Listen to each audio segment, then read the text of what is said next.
Assalamualaikum warahmatullahi wabarakatuh. Bertemu lagi dengan saya pecinta Islam Channel. Dan seperti biasanya saya akan reaksi sebuah video yang saya ambil dari channel Uwah dan Uwah Lovers. Ulama-ulama di penjara. Sahabat saya naik. Sebelum Saya menengok juga tapi tak ketemu dengan penjaga itu. Sahabat saya naik ke Qol'ah, artinya tembok yang dibangun oleh Muhammad Ali Pasha. Muhammad Ali Pasha membangun tembok masjid yang indah di Mesir. Tapi pada masa rezim kekuasaan Gamal Abdul Nasir, disitulah tokoh-tokoh pejuang Islam di penjaranya. Siapa yang melawan dia penjara? Disediakan anjing herder yang lapar di situ. Lalu ulama-ulama itu dicambuk, berdarah-darah, darah bau amis. Anjing herder lapar mencium bau darah, dimasukkan ulama ke dalam penjara. Anjing herder mau makanan enak, ini deh, ini daging ulama enak nih, tak ada barang haram di dalam, makan. Datang anjing herder itu menjilat darah ulama sampai bersih sebersih-bersihnya, dan penjaga itu menengok dengan matanya. Saya dulu pemabuk, pezina, benci dengan ulama, saya tak percaya Tuhan. Mata saya melihat anjing yang lapar itu menjilat luka ulama itu dan bersimpuh di hadapan ulama. Itulah yang membuat saya tobat. Dan di akhir usianya menjadi penjaga masjid, bercerita kepada salah seorang sahabat yang berkunjung ke Qol'ah, tembok benteng Muhammad Ali Pasha. Allah mau menunjukkan, kata kalian mukjizat tak ada, mukjizat masih ada.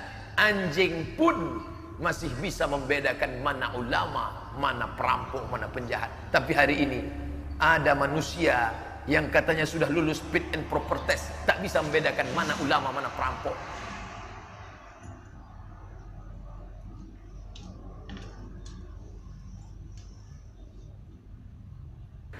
Memakai ayat-ayat, dipakai tafsir. Saya sudah baca tafsir ini, sudah baca tafsir ini.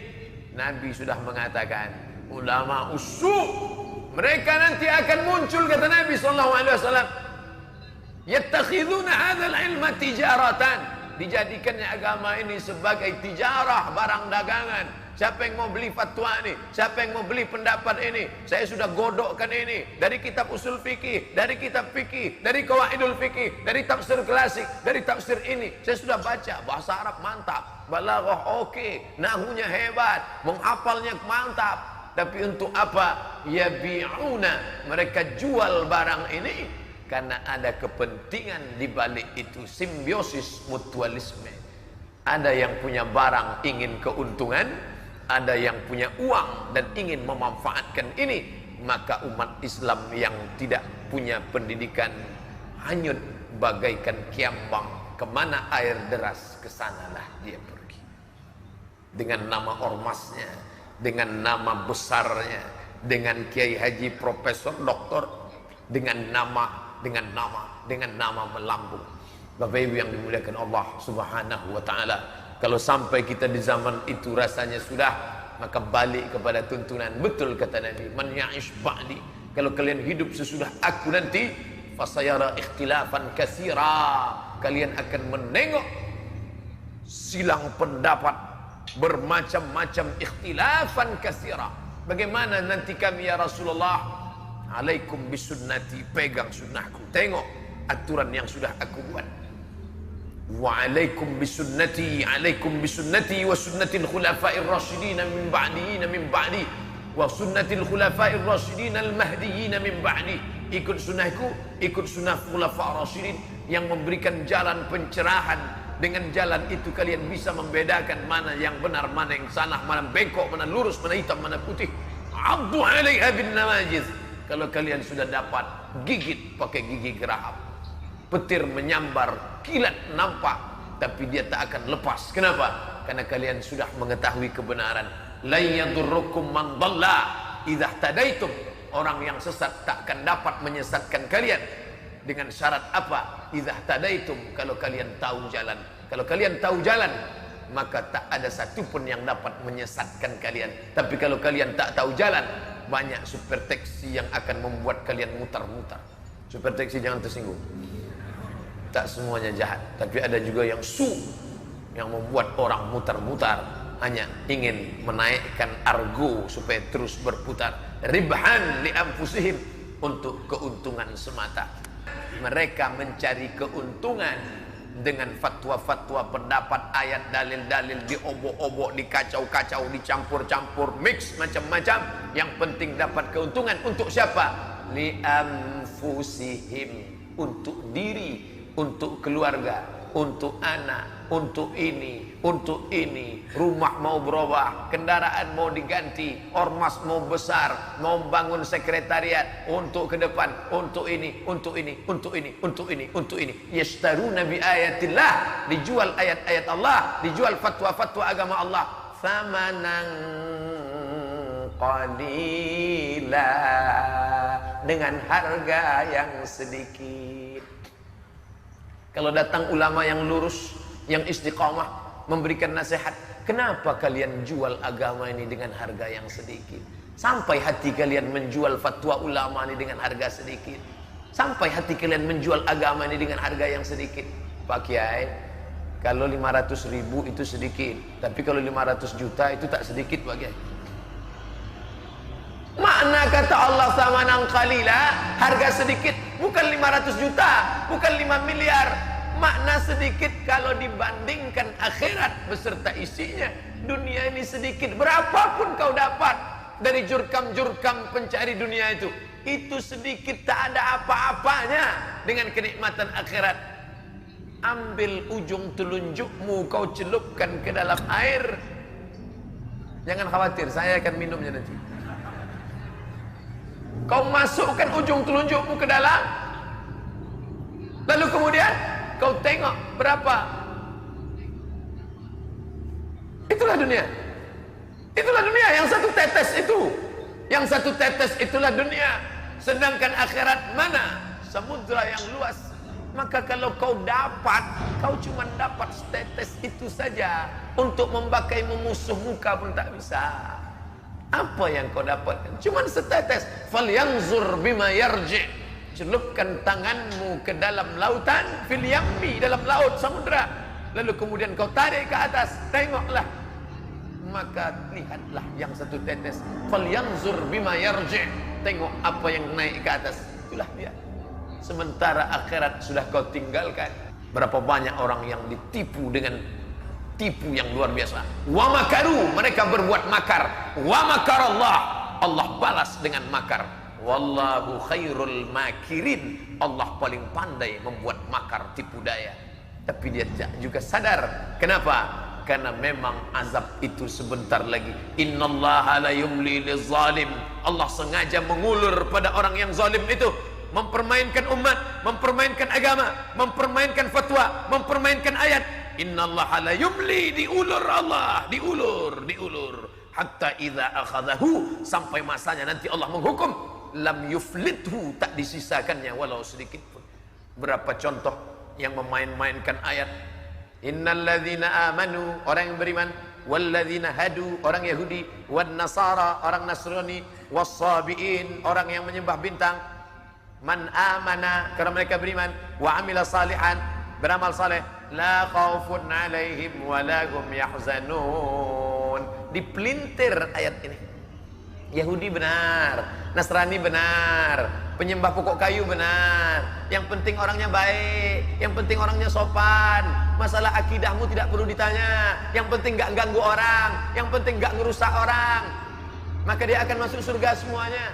Sebelum kematiannya Allah tunjukkan kuasa. Ente katakan semua agama benar? Ya. Malang tak dapat ditolak, untung tak dapat diraih. Anak kandung menikah dengan Yahudi dari Rusia. Langkah rezeki, pertemuan maut di tangan Allah. Dipertemukan Allah anaknya dengan Yahudi itu, nikah dengan Yahudi. Meleleh juga air mata itu, kata Ketua Dewan Dakwah Indonesia.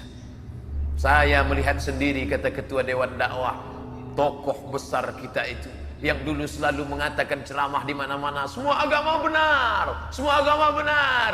Ketika anaknya menikah dengan Yahudi, meleleh juga air matanya. Apa mau dikata? Rupanya cakap itu hanya untuk orang, Anak kalian nikah dengan Yahudi tak apa-apa, tapi kalau anaknya menangis juga, apa mau dikata? Allah menunjukkan kuasa di akhir hayat dalam keadaan entah husnul khotimah, entah su'ul khotimah. Nahnu nahkumu bizawahir, kita melihat hanya zahirnya. Wallahu yatawalla sarair, Allah yang tahu batinnya, ruhnya. Tapi yang jelas sebelum mati, bibit-bibit azab itu sudah ditampakkan Allah. Pak Ustadz, andai itu azab, andai itu musibah, andai itu azab, andai itu malapetaka, apakah di dunia dapat, nanti di akhirat sudah bersih dia? Yang jelas di dunia dapat, di akhirat akan dapat lagi. Loh, Allah tak adil. Masa di dunia dapat, di akhirat dapat lagi? Di dunia dia dapat, di akhirat akan dapat lagi. Lalu yang di dunia itu apa? Itu DP-nya saja. Profesor Doktor Kiai Haji dari Al-Azharkah dia? Bukan. Dia hanya seorang guru kaligrafi di kampung di Mesir. Dengan semangat dakwahnya, dia cari tukang cukur, duduk di warung kopi, membangkitkan keresahan umat. Hari ini kalau ada dakwah yang membangkitkan keresahan, kenapa kita tak bersatu? Kenapa ekonomi kita tak maju? Kenapa kita masih beli di tempat orang kafir? Kenapa kita masih makan tempat orang kafir? Kenapa kita masih mendukung? Ada kegelisahan. Selesai ngaji dia gelisah. Setelah saya ngaji gelisah saya dengan keadaan. Alhamdulillah. Yang parahnya adalah kita merasa adem, ayam, tentram, tenang. Bapak Ibu, apa yang terjadi ini sudah tertulis di Lauhil Mahfuz. Maka tenang sajalah. Kita terima saja apa adanya. Pejamkan mata, banyak-banyak berzikir. Astaghfirullah Rabbal baraya, astaghfirullah minal khataya. Kalau anak kita dilarikan orang, sabar aja. Kalau bini kita dilarikan orang, biarkan aja. Tarik nafas panjang. Ya Allah, ya Allah. Kalau agama kita diinjak-injak orang, jangan pikirkan Allah Maha Besar untuk menolong agamanya. Agama ini tak perlu ditolong. Ngapain kita tolong-tolong agama ini? Seolah-olah dia tak mampu menolong. Al-Aziz, Al-Jabbar. Biarkan agama ini pijak-pijak orang. Yang penting kita tenang. Ustaz setan itu. Tak betul. Intan surullah. Kalau kau tolong agama Allah ini, yang surkum, dia akan menolong.